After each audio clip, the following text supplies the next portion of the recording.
Il y a un style d'animé pour lequel je me montre réticent à regarder maintenant, c'est les animés dans le style de The Quintessential Quintuplet ou encore Kaku no Inazuke. Mais cette saison, un animé m'a réconcilié avec ce type de romance. Il s'agit de Dealing with the Mikadono Sisters. Donc aujourd'hui, je vais faire une petite présentation de l'animé et de ce qui m'a particulièrement marqué avec celui-ci. Mais avant tout, n'oubliez pas de liker et de vous abonner, c'est très important, ça me soutient et plus de 97% des gens qui regardent mes vidéos ne sont pas abonnés. Donc si le contenu vous plaît, abonnez-vous, sinon on peut débuter la vidéo.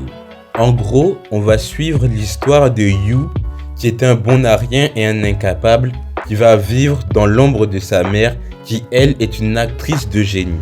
À la mort de celle-ci, un ami de sa mère va lui proposer d'aller vivre chez lui, en colocation avec ses filles. Mais que fut sa surprise quand il va se rendre compte que ses colocataires ne sont nul autre que les 3 génies de l'école, les sœurs Mikadono. Donc c'est le début d'une cohabitation avec ses filles qui sont tout le contraire de lui. Une cohabitation amusante, mouvementée et passionnante à suivre.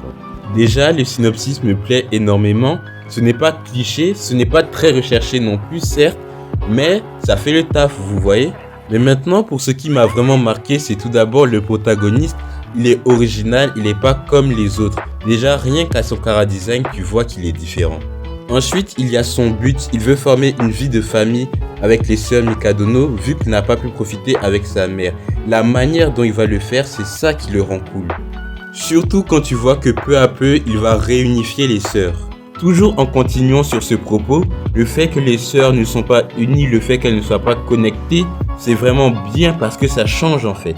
Que ça soit TQQ, Megami no Café Terrace ou Amagami Household, les sœurs de même sang ou pas, elles ont toujours ce lien fort qui les unit. Alors qu'avec les sœurs Mikadono, elles sont tellement concentrées par leurs activités que finalement ce lien fort il n'existe plus ou alors il n'existe pas. Et c'est ce que je félicite avec cet animé. Il est différent et il n'a pas peur de faire différemment. Un autre truc qui rend l'animé intéressant, c'est le fait que la romance n'est pas forcée. On est avant tout focalisé sur la réunification de la famille. Il y a des scènes mignonnes, il y a des scènes romantiques, mais elles ne sont pas là pour remplir un quota. Elles sont là pour nous toucher. Et le fait qu'elles interviennent de façon un peu aléatoire, de façon à ce qu'elles nous surprennent, c'est ça qui fait leur charme, c'est ça qui rend le truc romantique en fait. En conclusion, cet animé me plaît parce qu'il change les codes de ce style de romance. Il sait être différent et il n'en a pas peur. Bref, c'était une petite vidéo pour vous faire part de mon avis sur l'œuvre actuellement. Peut-être qu'il va changer, je ne sais pas. Sinon, j'espère que cette petite vidéo vous a plu. Si c'est le cas, abonnez-vous et likez.